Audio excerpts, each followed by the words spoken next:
Doctor Bhimrao Ramji Ambedkar, symbol of knowledge, Bharat Ratna, greatest Indian और बोधिसत्व बाबा साहब doctor Ambedkar का जन्म 14 अप्रैल सन 1891 को महू मध्य प्रदेश में हुआ था। बचपन से ही सामाजिक प्रतिरोध को उन्होंने झेला, लेकिन उसके बाद भी वो कहते थे कि शिक्षा नैतिकता को स्थापित करने वाले हमारे बिंदु होना चाहिए, समाज में मानवता को स्थापित करने वाला हमारा उद्देश्य होना चाहिए।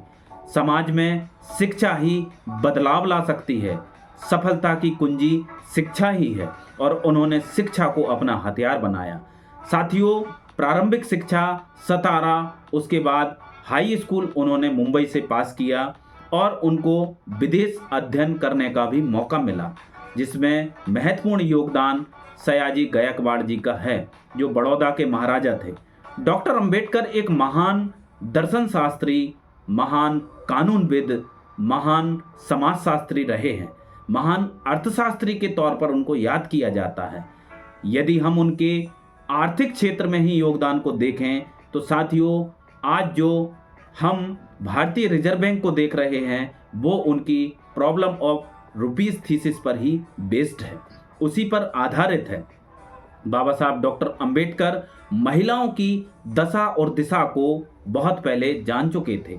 भारत में महिलाओं की स्थिति सुधारने के लिए, महिलाओं को संपत्ति में बराबर का अधिकार दिलाने के लिए उन्होंने हिंदू कोड बिल में कानून मंत्री के तौर पर विशेष प्रावधान किए थे। आप सभी जानते हैं कि भारत देश के संविधान में अपना अतुलनीय योगदान देने के लिए, संविधान निर्माण में महत्वपूर्ण भूमिका निभाने के लिए उनको भारतीय संविधान का पिता कहा जाता है। डॉक्टर अंबेडकर नेविगेशन सिस्टम को बहुत अच्छी तरीके से समझते थे। डॉक्टर अंबेडकर ने ही रोजगार कार्यालय का स्थापना करवाया। डॉक्टर अंबेडकर अर्थशास्त्र के क्षेत्र में महान अर्थशास्त्री रहे हैं।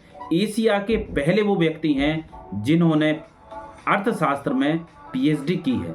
डॉक्टर अंबेडकर को दुनिया भर में सम्मान के तौर पर याद किया जाता है। आप सभी जानते हैं कि भारत देश में उनके सम्मान में उनको भारत रत्न सन 1990 में दिया गया। आप सभी जानते हैं कि उन्हीं के आदर्शों पर चलकर हजारों युवा दिन रात उनसे प्रेरणा लेकर आगे बढ़ रहे हैं। आप सभी जानते हैं कि हर क्षेत्र में डॉक्टर अंबेडकर के योगदान को दुनिया सैल्यूट कर रही है।